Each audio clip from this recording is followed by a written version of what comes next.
très bonne année à vous aussi. Et puis, on est très, très heureux de vous avoir dans cette équipe de Matin Bonheur. Vous nous gratifiez vraiment de prestations lumineuses. Bon courage à vous. Et puis, vous avez le droit maintenant de profiter de votre famille pour ce premier jour de l'année. Avec Dr Zabi, on va continuer. On va parler donc de ces fameuses résolutions qu'on prend. Là, on va parler maintenant des objectifs.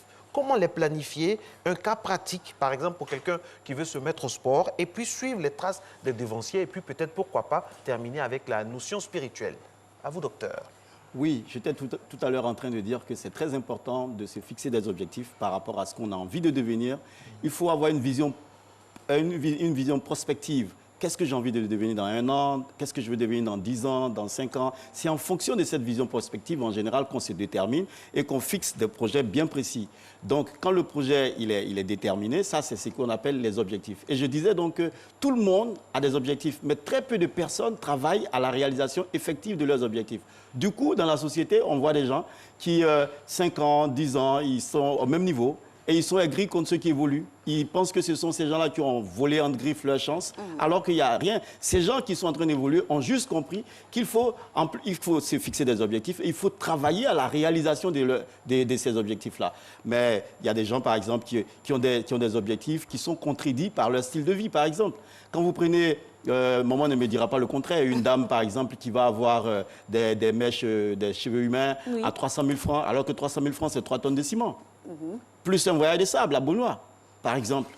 Donc, quand on a envie de construire une maison, on observe les gens qui construisent une maison. Alors qu'on peut construire une maison rien qu'avec un paquet de mèches humains qui est sur la tête. Mais on ne le sait pas. J'ai dit tous les jours qu'en général, les gens ne mettent pas en relation ce qui leur arrive, c'est qu'ils vivent avec leur hygiène de vie, avec leur style de vie. Si on le faisait, on comprendrait qu'il faut faire des sacrifices souvent. Donc, c'est important d'avoir des objectifs et de travailler à la réalisation de ces objectifs. L'Africain n'a pas la culture des objectifs à court, moyen, long terme? Oh, ça, j'observe que ce n'est pas très évident. Ici, nous sommes dans l'immédiateté. Qu'est-ce que je dois manger aujourd'hui? Qu'est-ce que je vais faire? De quoi je vais me vêtir? C'est dû à quoi? C'est peut-être dû à notre culture. C'est peut-être dû aussi aux conditions sociales dans lesquelles on évolue. C'est dû aussi au formatage psychologique. À l'environnement, c'est dû à beaucoup de facteurs, en fait, qui peuvent expliquer le fait que nous soyons dans l'immédiateté. On ne se projette pas. Si vous prenez un exemple, il vous sera difficile de vivre, par exemple, dans un pays comme le Canada ou la Russie et ne pas pouvoir vous projeter. Vous allez être éliminé par les conditions climatiques. Or, ici, vous pouvez vous promener nu.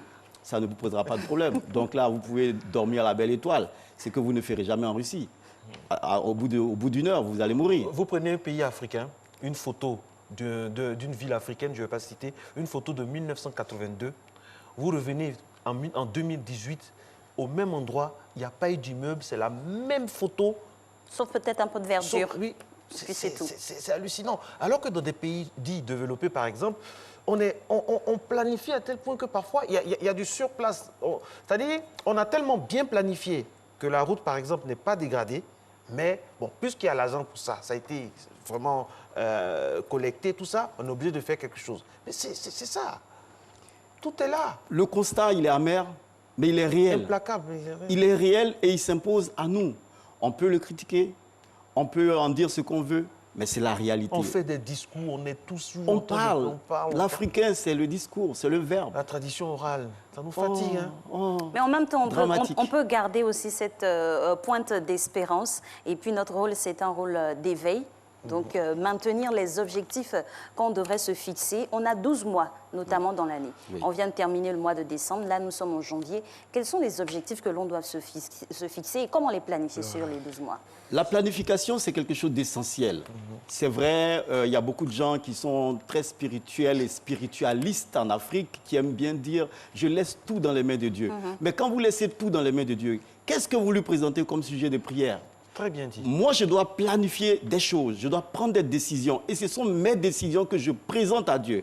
Et je lui dis, Seigneur, agrée mes décisions, viens dans mes décisions et aide-moi à les réaliser. Mais moi, j'ai pris au préalable soin de planifier. Comme on dit, aux noces de Canaan, il y avait quand même de l'eau. Il y avait de l'eau et c'est l'eau-là qui a été transformée en vin. Il y avait le minimum. Où est votre eau? Où est notre eau? Qu'est-ce qu'on a en main? Qu'est-ce qu'on a en main? Avec quoi on vient? Avec quoi on vient? C'est ça la question. Donc, supposons, prenons un exemple. J'ai envie de construire une maison. c'est mon projet d'ici la fin de l'année 2019, je dis n'importe quoi, j'ai envie de construire une maison, mais je n'ai pas suffisamment d'argent pour construire ma maison tout de suite. Je me dis, OK, jusqu'à la fin du 3e trimestre, il faut au moins que j'ai fini d'acheter le terrain. Donc, mon objectif, c'est de trouver l'argent pour acheter le terrain. Donc, supposons que je veuille acheter un terrain, je ne sais pas moi, à Angré-la-Dibi, un terrain peut-être nu qui va me coûter 30 millions ou 20 millions, je dis n'importe quoi. Et puis, j'ai 3 mois pour réunir ces montants-là. C'est exorbitant pour moi, mais il faut que je ne me fixe pas de limites, parce que je suis Dieu, entre griffes, petit Dieu. C'est-à-dire que j'ai des pouvoirs créateurs. Il faut que je me mette en action. Fait à l'image, à la ressemblance de Dieu. Donc, je me mets en selle, je travaille à la réalisation de cet objectif de 30 millions sur 3 mois. Et puis, à la fin, je me rends compte que d'ici fin mars, je n'ai que 2 millions. Est-ce qu'il faut que je renonce à mon projet? Je dis non. Je ne suis pas obligé d'avoir un terrain à la Djibi. Avec 2 millions, j'ai peut-être 17 terrains à Monfla, mon village. Donc, je vais acheter 17 terrains à Monfla avec mes 2 millions. Je suis toujours dans mon projet d'acquisition de terrain. Donc, je me dis, j'ai acquis mes terrains en mars, il faut que je commence à construire. Donc, de mars jusqu'à fin juin ou fin juillet, il faut que je réunisse les briques qu'il me faut pour commencer quelque chose. Donc, c'est à ça que je travaille. Et je fais ce que je peux. À la fin, je m'arrête, je fais un bilan, je fais une évaluation. Et puis, c'est comme ça que je vais évoluer. À la fin de l'année, Marco, je vais me rendre compte qu'en début 2019, je n'avais aucune maison. Même si je n'ai pas pu avoir une maison en fin 2019, j'aurais au moins eu un terrain. J'aurais au moins des briques. J'aurais au moins commencé une fondation. Peut-être que je n'aurais pas terminé. Je m'arrêterai à là où je me suis arrêté et je dirai à Dieu, voici mes projets pour l'an 2020. Il faut qu'en l'an 2020, je termine la construction de ma maison. Donc, la planification, elle est essentielle. Il faut que les gens apprennent à se projeter dans l'avenir et qu'ils apprennent à comprendre qu'on n'a pas les choses d'un coup et par miracle. Les choses n'atterrissent pas du ciel comme ça. C'est nous qui devons travailler à l'obtention de tout ce que nous voulons. Figurez-vous que tout ce qui concourt à la réalisation de vos rêves, ça se trouve juste devant vous. Mais devant vous, il y a un mur, c'est le mur de la peur. Et tout ce que vous voulez se trouve juste derrière le mur de la peur. Brisez le mur de la peur et franchissez ce mur-là. Et vous verrez que tout est possible à celui qui croit, en lui-même et en Dieu. Tout est possible à celui qui croit. Tout, je dis bien tout. C'est ce que les gens qui réalisent de grandes choses ont compris, qu'ils peuvent tout. Donc, ils ne se fixent pas de limites et ils obtiennent de grandes choses que nous tous, on apprécie. Et soudain, on devient spectateur de leur vie, commentateur de leur vie. Alors que nous pouvons nous mettre en scène. On les accuse d'avoir fait le pacte avec ceci, cela, d'être Illuminati. Ça, on est très fort dans ce genre de causerie-là. On est excellent. Derrière Damier ou bien la Wallet ou bien un verre de bière, on critique la vie des autres. Alors que soi-même, on a en nous des moyens de les dépasser. Absolument, absolument. Et quand vous allez regarder la vie de ces gens-là, ils ont commencé petits. Ce que nous refusons de faire, ils ont commencé petits. Quand vous regardez, je dis ça parce que c'est des grands hommes, c'est des grands noms. Quand vous prenez Didier Drogba, il n'est pas né à Chelsea. Il a commencé dans un petit club en France. Alors, M. Zabi, est-ce que ça dit qu'il ne faudrait pas avoir de grands rêves? Il faut toujours avoir de très grands rêves. Qui ne rêve pas de grandeur ne sera jamais grand. Okay. Celui qui ne rêve pas de grandeur ne sera jamais grand. Mais il faut avoir des rêves petit, réalistes. Ça ne veut pas dire qu'il faut rêver petit aussi. Non. Quand on rêve petit, on reste petit. L'avantage, c'est de rêver. Plus on rêve, plus on peut quitter la Lune, c'est vrai, mais tomber au moins sur une étoile. Ça, c'est ça. Au moins ça. Au moins ça. Au moins ça. C'est déjà ça. Voilà, quand je disais qu'il faut faire les choses petitement, c'est juste que les grandes choses ne tombent pas du ciel, alors qu'on n'a pas forcément les grandes capacités d'un coup. Donc, il faut toujours commencer quelque part, avec les moyens dont on dispose, avec les ressources dont on dispose, avec les capacités dont on dispose. Et notre première ressource, ce n'est pas l'argent. Les gens croient à tort qu'il nous faut de l'argent. Notre première ressource, c'est notre valeur personnelle. Qu'est-ce que je vaux? C'est ce que je vaux que je peux commencer à vendre. Si j'ai de la force pour pousser un pouce-pouce, je n'ai pas besoin qu'on me donne de l'argent. Je propose mes services et on va commencer à rémunérer mes services. Avec mes services, je vais commencer à réaliser mon projet. Mais si j'attends qu'un banquier me finance, il me posera toujours une question. Qu'est-ce que tu as? Alors que j'ai rien. Donc, je veux dire qu'en réalité, si on attend les banquiers, on risque de ne jamais entreprendre. Parce que la banque aussi a ses règles. Le banquier, la banque est une commerçante. Et sa marchandise, c'est l'argent. Elle vend de l'argent. Il faut pas qu'on croie que les choses vont, qu'il y a un arbre qui est là et on cueille de l'argent et puis allez, on réalise nos projets. C'est pas comme ça que ça marche. Donc il faut que les gens comprennent qu'ils doivent planifier. Il faut que les gens comprennent, il faut qu'ils comprennent qu'ils doivent se mettre en action. Qu'ils doivent se mettre en action. Se mettre en action. Les gens oublient toujours ça. J'ai été très amer une fois quand je suis parti à Djamé. Je voyais des jeunes Ivoiriens à 8 h le matin assis dans un bar en train de boire de l'alcool. Pendant que les jeunes Nigérians étaient au travail, ils étaient en train de vendre des frigos, des appareils électroménagers. Et pendant ce temps-là, il y a des gens qui sont en train de faire ce qu'ils appellent le show. Mais vous n'allez pas faire le show tout le temps. Vous savez, la vie, elle est structurée en étapes. La première étape, elle est située entre 0 et 25 ans. C'est la période des études, c'est la période de l'apprentissage. C'est en ce moment-là, vous devez apprendre tout ce que vous avez à apprendre. Ne cherchez pas à travailler, apprenez, ayez des diplômes, le maximum que vous pouvez. À partir de 25 ans, c'est le moment de chercher du travail et de construire sa vie. C'est la période de la construction, de 25 ans à 45 ans. Je ne dis pas que les choses doivent être carrées, que celui qui n'a pas fait telle chose à telle période est raté. Non, c'est juste des canevas que je me fixe pour que les gens comprennent qu'ils doivent faire les choses de façon séquencée et séquentielle. Entre 25 et 45 ans, c'est la période de la construction. Construction de sa famille, construction de sa vie professionnelle, construction de son avenir, etc. Donc, quand vous vous mettez en branle, vous avez un travail, vous commencez, vous vous dites, je dois me construire. Ce n'est pas la période de folie en ce moment-là, ce n'est pas la période de la jouissance, c'est la période de la construction tous azimuts. Investissement, construction. Et à partir de 45 ans, vous avez vos enfants, vous n'allez pas aller à la retraite avec un enfant de 2 ans, à qui vous devez commencer à chercher, je ne sais pas moi, alors que vous n'avez plus une école, alors que vous n'avez plus les ressources de la France. Hein. Voilà. Donc, à partir de 45 ans, de 45 ans à 65 ans, vous êtes dans la période de consolidation. J'ai eu des acquis entre mes 25 et mes 45 ans, il faut que je les consolide. Parce que les tornades, les tempêtes peuvent apparaître dans ma vie. Et si quelque chose flanche, si quelque chose s'écroule, il faut que j'ai des ressources qui sont quelque part cachés, qui peuvent ressurgir pour me soutenir. Une certaine solidité. Voilà.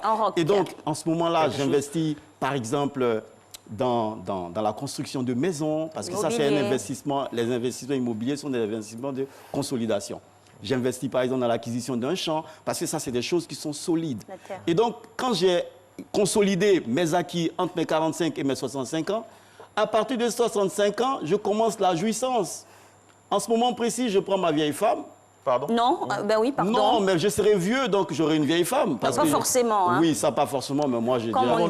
Parlons de la consolidation. Oui, laissons affaire les femmes là. Soyons concentrés sur la consolidation. Bon, c'est pas sur ça, à côté. Bon, ok. Oui. Donc à partir de 65 ans... La femme est jeune, oui, elle est jeune. Bon, ok. La femme n'a pas d'âge, oui. Je donnerai pas d'âge. Elle est conservée, elle est mûre, je préfère. Le fond du débat, oui. Le fond, c'est qu'à partir de 65 ans, je prends ma femme. Et on fait le tour du monde. On fait le tour du monde, on voyage, on se fait plaisir. Pourquoi? Ah ben bien sûr. Pourquoi? Parce qu'à cet âge-là, j'ai les moyens de m'amuser. J'ai les moyens de gaspiller, j'ai les moyens de faire tout. Parce que j'ai déjà consolidé mes acquis. Ce que je serai en train de dépenser à cet âge-là, ce n'est pas le fruit de ma sueur, c'est le fruit de mes investissements. Le bénéfice. Voilà, c'est les bénéfices de mes investissements. Donc, je peux me permettre de bouffer. La cerise sur le gâteau, the cherries on the cake. Thank you very much. Ça, c'est là. Coming to Ivory Coast, please. C'est cela tout le sens de la vie. C'est-à-dire qu'on s'amuse de 65 ans au berceau. Jusqu'à la tombe, pardon.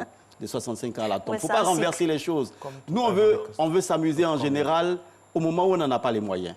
Entre 15... C'est ça, mettre la charrue avant les bœufs. Avant les bœufs. Si en ce moment-là, on se croit obligé d'aller arnaquer quelqu'un, d'aller voler, et on s'expose à des maladies, on s'expose à la mort, on s'expose à n'importe quel autre risque.